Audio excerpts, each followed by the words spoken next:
Hi, thanks for joining me today, and welcome to our How to Build a Studio at Home. First, we're going to go through our home and find areas of the house that are well suited for clay.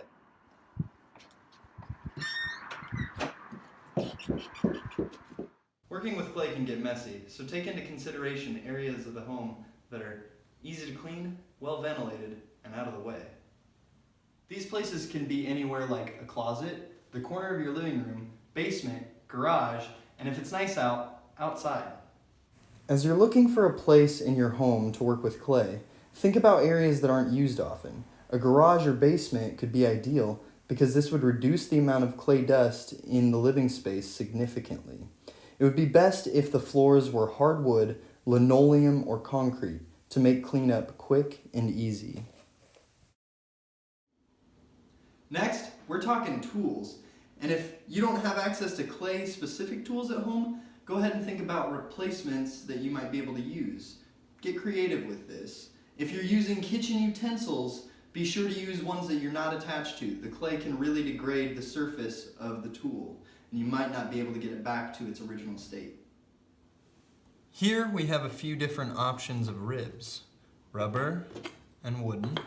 If you don't have access to a rib, you can use a plastic card. Rolling pins are great tools for rolling out slabs. You can also use a glass bottle for this. You may have access to a sponge that you got out of a kit, but you can also just use a dish sponge. Here we have a few different examples of wooden spoons. You can use these to paddle your clay.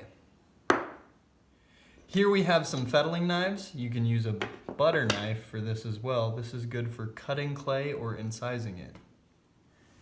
Here we have a wire tool. If you don't have access to a wire tool, you can use dental floss.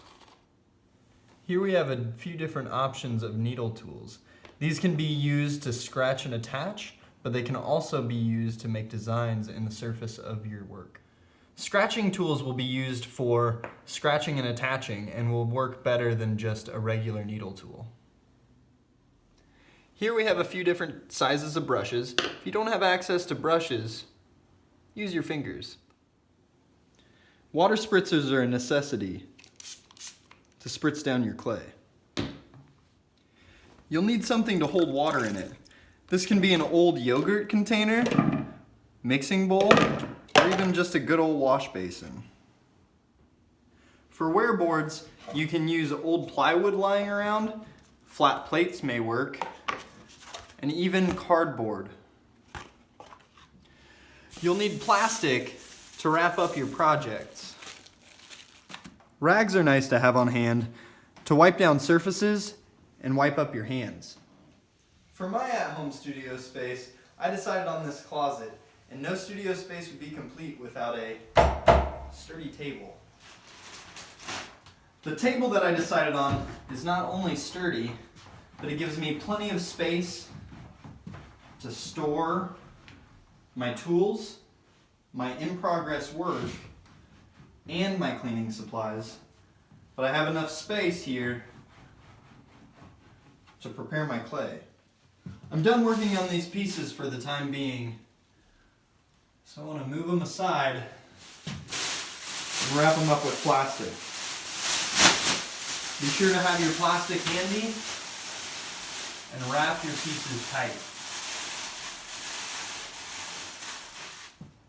So now that we're done working for the day, we're going to start the process of re-wedging our clay and cleaning our workspace. Clay can be recycled an infinite amount of times before it's fired, so you should try to keep your clay wet. So for completed work, you'll want to set it aside in a place that's safe from you bumping into so that you're not likely to crack it or break it while it's drying. While you're working on your pieces, you should keep all the clay that you've set aside wet.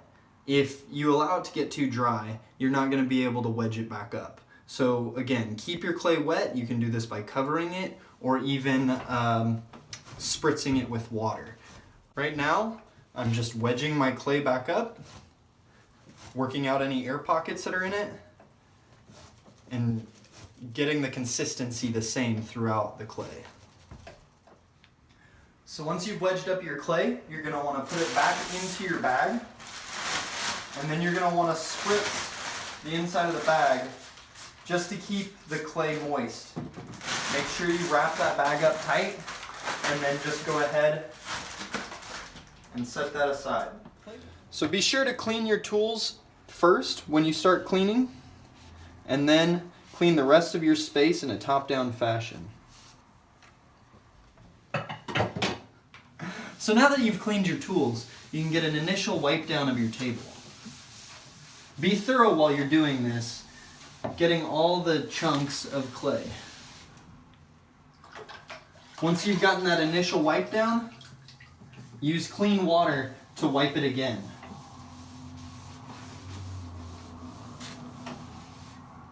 Be sure to get any and all clay that has fallen onto the floor. Even just the smallest amount will be able to track through your house. So clean up from top to bottom.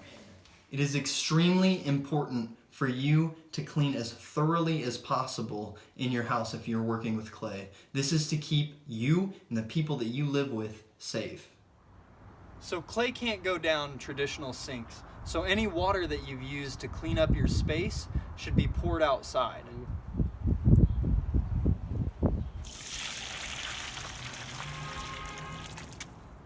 Be sure to get your tools out of your buckets. Well, thanks again for joining us. I had fun. I hope that was informative. Have a good one.